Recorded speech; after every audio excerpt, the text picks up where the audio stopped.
আসসালামু আলাইকুম। আপনারা সবাই কেমন আছেন? আজকে আমি আপনাদের সবার খুব প্রিয় কুমিল্লার বিখ্যাত রসমালাই তৈরি করে দেখাবো। চলুন তাহলে দেখে আসি কিভাবে রসমালাই তৈরি করতে হয়।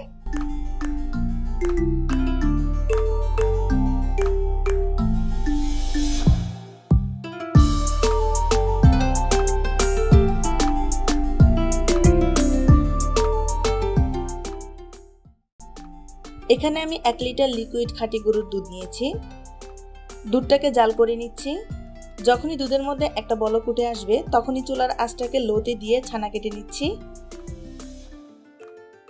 এখানে আমি 2 টেবিল চামচ ভিনেগার ও 2 টেবিল চামচ পানি একসাথে মিশিয়ে নিয়েছি।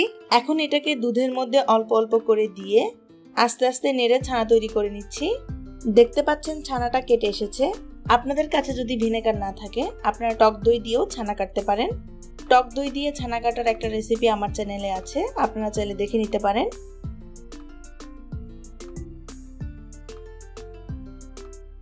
এখন এরকম একটি চিজক্লথ নিয়ে আপনারা চাইলে পাতলা সুতি কাপড়ও ইউজ করতে পারেন।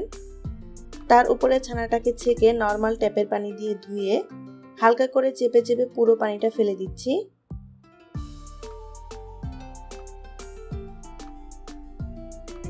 এখন ছানাটা মিষ্টি তৈরি করার জন্য পুরোপুরি রেডি। দেখতে পাচ্ছেন ছানার মধ্যে কোনো পানি নেই, আর ছানাটা কতটা স্পঞ্জি ও সফট হয়েছে।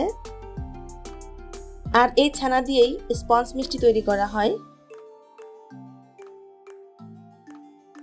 এখন ছানাটাকে 3 থেকে 4 মিনিট ভালো করে মথে নিব। মথে নেওয়ার পর দেখুন ছানাটা কতটা সফট হয়েছে। যেহেতু এই ছানা দিয়ে আমি রসমালাই বানাবো, তাই এখানে ময়দা বা চিনি কিছুই অ্যাড করব না, শুধু ছানা দিয়েই আমি রসমালাইয়ের মিষ্টি তৈরি করে নিব। এখন এই ছানা থেকে এইরকম ছোট সাইজের লম্বাটে করে মিষ্টি বানিয়ে নিচ্ছি। ঠিক কুমিল্লার মাতৃভান্ডারের রসমালাইয়ের মধ্যে যে মিষ্টির শেপটা থাকে ওইরকম করে।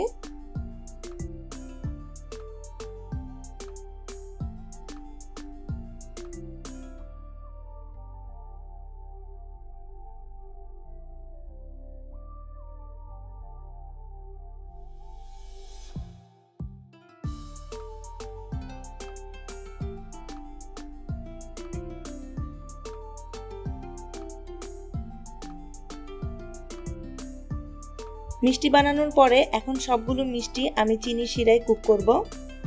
এখানে আমি 4 কাপ পানি ও 1 কাপ চিনি নিয়ে জাল করে নিচ্ছি।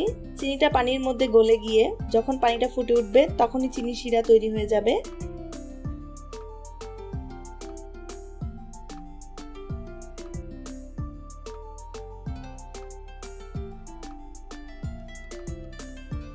এখন আমি চুলার আঁচটাকে লো হিটে দিয়ে সবগুলো মিষ্টি শিরার মধ্যে দিয়ে দিব।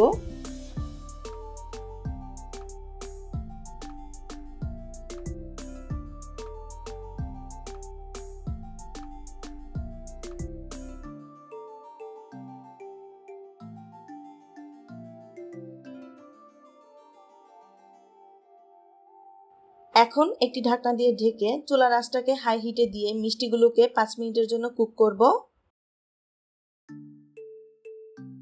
5 মিনিট পর প্যানের ঢাকনা খুলে মিষ্টিগুলোকে একটু উল্টিয়ে পাল্টিয়ে নেড়ে দিব। আর 5 মিনিট পর দেখতে পাচ্ছেন মিষ্টিগুলো কিছুটা ফুলে উঠেছে।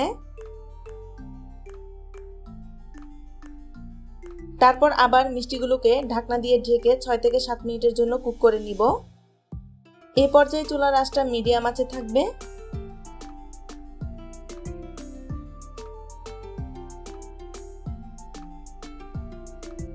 ছয় থেকে 7 মিনিট পর মিষ্টিগুলো শিরার মধ্যে ফুলে 2 গুণ হয়ে গিয়েছে।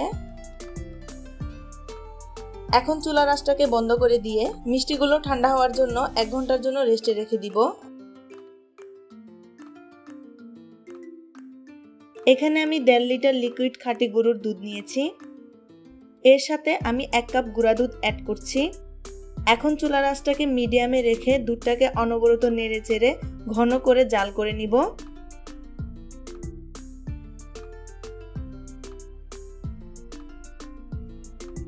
খেয়াল রাখতে হবে দুধটা যেন প্যানের তলানিতে লেগে না যায়।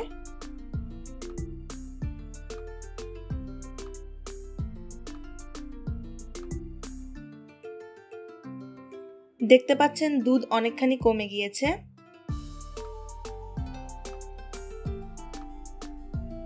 এখন এই পর্যায়ে আমি 1 কাপ পরিমাণে চিনি অ্যাড করব। চিনির পরিমাণটা আপনাদের টেস্ট অনুযায়ী বাড়িয়ে কমিয়ে নিতে পারেন।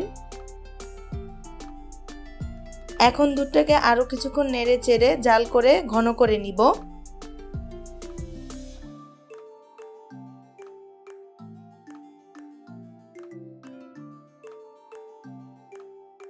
এখানে আমি 1.5 লিটার দুধকে 3 কাপ পরিমাণ করে নিব।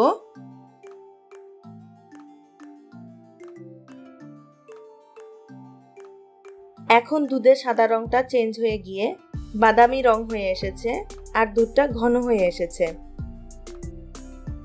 আর এটা কুমিল্লা রসমালাইয়ে যে একটা ঘন মালাই থাকে ঠিক ওই রকম হয়ে গিয়েছে। 1 ঘন্টা পরে যখন মিষ্টিগুলো ঠান্ডা হয়ে গিয়েছে তখন এরকম একটা ঝাঁঝরির মধ্যে মিষ্টিগুলোকে ছেঁকে নিয়েছি, যাতে করে মিষ্টির গা থেকে শিরার পানিটা পুরোপুরি ঝরে যায়। এখন সবগুলো মিষ্টি ঘন দুধের এই মালাইয়ের মধ্যে দিয়ে দিব আর ঢাকনা দিয়ে ঢেকে 4 থেকে 5 মিনিটের মতো কুক করে নিব। এ পর্যায়ে চুলার আঁচটা মিডিয়াম থেকে একটু লোতে থাকবে। 4 থেকে 5 মিনিটের বেশি কুক করা যাবে না, এতে করে মিষ্টিগুলো খুব নরম হয়ে ভেঙে যাবে।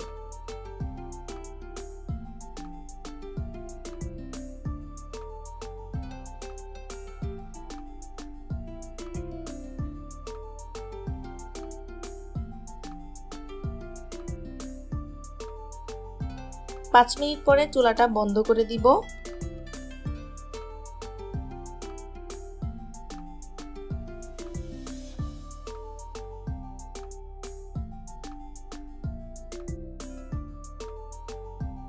রসমালাইগুলো আমি আপনাদের সার্ভ করে দেখাচ্ছি।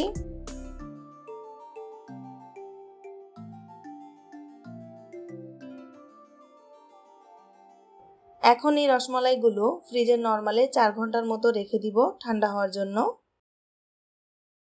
4 ঘন্টা পর মালাইটা পুরোপুরি ঠান্ডা হয়ে গিয়েছে আর ঠান্ডা হওয়ার পর রসমালাইয়ের মালাইটা আগের থেকেও ঘন হয়ে এসেছে। আমি আপনাদের মিষ্টি কেটে দেখাচ্ছি। দেখতে পাচ্ছেন মিষ্টিগুলো কতটা সফট আর স্পঞ্জি হয়েছে। মিষ্টিগুলোর ভেতরেও রসের মালাই ভালোভাবে ঢুকেছে। কুমিল্লা রসমালাই কালারটা এইরকম বাদামি হয় আর মিষ্টিগুলো এরকম সফট আর স্পঞ্জি হয়। আপনারা যদি একটু সময় নিয়ে বাসায় এইভাবে রসমালাই তৈরি করেন, আশা করছি বাসায় বসেই কুমিল্লা রসমালাইয়ের পারফেক্ট টেস্টটা পাবেন। আশা করছি আজকে আমার এই রেসিপিটা আপনাদের সবার ভালো লেগেছে। আপনারা সবাই ভালো থাকবেন। প্লিজ আমার চ্যানেলটি সাবস্ক্রাইব করবেন। আল্লাহ হাফেজ।